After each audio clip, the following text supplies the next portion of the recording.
Mummy મારું shampoo ખાલી થઈ ગયું, તમારું લઈ લો. શેમ્પુ ખાલી થઈ ગયું? એમ કેવી રીતે ખાલી થઈ ગયું? હજી તો તે ગયા મહિને જ મગાવ્યું હતું. 1 મહિનો નહીં 3 મહિના થઈ ગયા, હવે તો ખાલી થાય કે નહીં? તારા તો નખરા બહુ વધતા જાય દિવસે ને દિવસે. પેલા તો આવું કાંઈ નહોતી કરતી. મેં જો સાબુથી જ ધોયું છે કાયમ માથું. કાંઈ મારા વાળ કોઈ દિવસ ખરાબ નથી થયા. અમે તો કોઈ દિવસ શેમ્પુ વાપર્યું જ નથી. તમારો જમાનો અલગ હતો, હવે અત્યારના જમાનામાં કોણ સાબુથી ધોવે માથું? તારે તો જાણે પૈસા ઝાડુ પર ઉગતા હોય એવું લાગે છે. શેમ્પુ શું કઈ એમના મફત આવે? તારે તો મોંઘા મોંઘા શેમ્પુ જ વાપરવા છે. શેમ્પુ નો એસ આવડે છે તને? SHAMPOO. આજ તો મારો છોકરો આવે ને એટલે કહી જ દઉં બધું કે આ શેમ્પુ હાટું કેટલી રામાયણ કરે, કેવી બહુ ભટકાણી છે. મારા તો કરમ ફૂટી ગયા. હવે તો મારી યાર ઇંગ્લિશમાં બાજવા માંડી છે. અરે મમ્મી મારો એવો મતલબ નતો આતો, તમે મને સ્પેલિંગ પૂછ્યો તો ને શેમ્પુ નો, એટલે મેં સ્પેલિંગ કીધો તો. એ વાંધો નહીં મમ્મી, હવે હું શેમ્પુ થી માથું નહીં ધોઉં. તમે જે સાબુ વાપરો છો ને એ જ સાબુથી હું માથું ધોઈશ. તમે જો તમારા માટે મસ્ત ગરમા ગરમ ચા લેતા આવો. બહુ આવી હતી શેમ્પુ લેવા, કેવો પાઠ ભણાયો. મનીષા ક્યારની શું કરે છે રસોડામાં? કાંઈ નહીં મમ્મી, ભૂખ લાગી હતી તો જમવાનું લેવા આવી. કાંઈ વાંધો નહીં. હું ડોકા કાઢ્યા કરે છે ક્યારની બાર? કાંઈ નહીં મમ્મી, જોઉં છું શાક વાળો આવ્યો છે કે નહીં. અરે રે, હા શું ચાલે તારે? હા મારે તો મજા છે હો. આવજે તું ઘરે, આપણે ફરવા જશું. હા મનીષા ક્યારની ફોનમાં કોની હારે વાત કરે છે? આ અઠવાડિયામાં તું આવી જજે.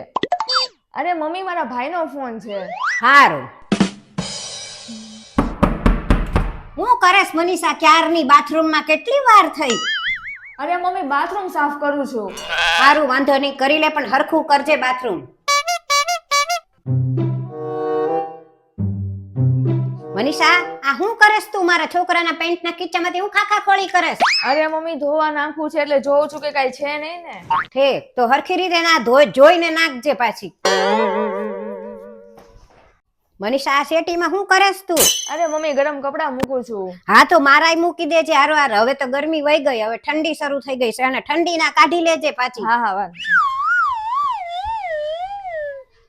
મનીષા આ શું કરેશ અહીંયા? અરે મમ્મી પાણી તો પીવા દ્યો. મનીષા હવે મને કાંઈ હેરાન કરતી નહીં, હું સુઈ જાઉં છું ઘડીક. આજે મમ્મી વેલા સુઈ ગયા? કેમ સુઈ ગયા છે વેલા? તો સારું થયું સુઈ ગયા, નતર મારી માથે ફર્યા રાખે. સુતા હોય ત્યારે કેટલા માસૂમ લાગે ને જાગે ત્યારે આખો દિવસ મારી માથે કચ કચ કચ કચ કચ કચ કર્યા રાખે. સુતા હોય ને ત્યારે ઘરમાં એટલી શાંતિ રહે છે ને, જાગે ને એટલે આખો દિવસ બાધા જ કરે બસ. જાગતા હોય ને તો એકેય જગ્યાએ શાંતિ ન લેવા દે. બાથરૂમ ધોવા જાય તો કે ત્યાં શું કરે છો? ફોન આવ્યો હોય તો કે કોની સાથે વાત કરે છો? પાણી પીવા ગયા હોય તો પાણી ન પીવા દે. બાજુ વાળા આગળ 5 મિનિટ ઉભા રહ્યો હોય તો ત્યાંય ન બેસવા દે. કપડા ધોવા ગયા હોય તો કે કપડામાં શું કરે છો? બધી વાતમાં કચ કચ કચ કચ કચ. વાતમાં કે આ વસ્તુ અહીંયા કેમ નથી, આ વસ્તુ અહીંયા કેમ નથી, આ વસ્તુ શું કામ ને બનાવીને, આ શું કામ. ક્યારની બધું હું સાંભળું છું. હું બોલેશ તું બધી મને ખબર છે. એ મમ્મી હું તો તમારા ખાલી વખાણ કરતી હતી, બીજું કાંઈ નથી કરતી. મેં મારા બધાય વખાણ સાંભળ્યા હો. હવે તને કોઈ મારાથી નહીં બચાવે. થાકી ગયા તો. મમ્મી ક્યાં ગયા હતા તમે? અરે અહીંયા બાજુમાં મંદિરે સત્સંગ હતો ને, ત્યાં ગઈ હતી. અરે હું પણ આમ જો તો ખરી કેટલા મોટા સંત હતા, બહુ મજા આવી ગઈ. અને ઓલા બાજુવાળા છે ને, આપણી બાજુમાં રહેશ ને ઓલા બેન, એને તો એટલી સરસ સાડી પહેરી હતી, મને તો એમ થઈ ગયું કે આવી સાડી હુંય લઈ લઉં. પણ મમ્મી સત્સંગમાં શું કીધું એ તો કયો? અરે હું વાત કરું, ત્યાં તો એટલો અવાજ હતો ને, ખૂબ અવાજ. તે કાંઈ મેં તો સાંભળ્યું નહીં, કાંઈ સંભળાણું જ નહીં મને.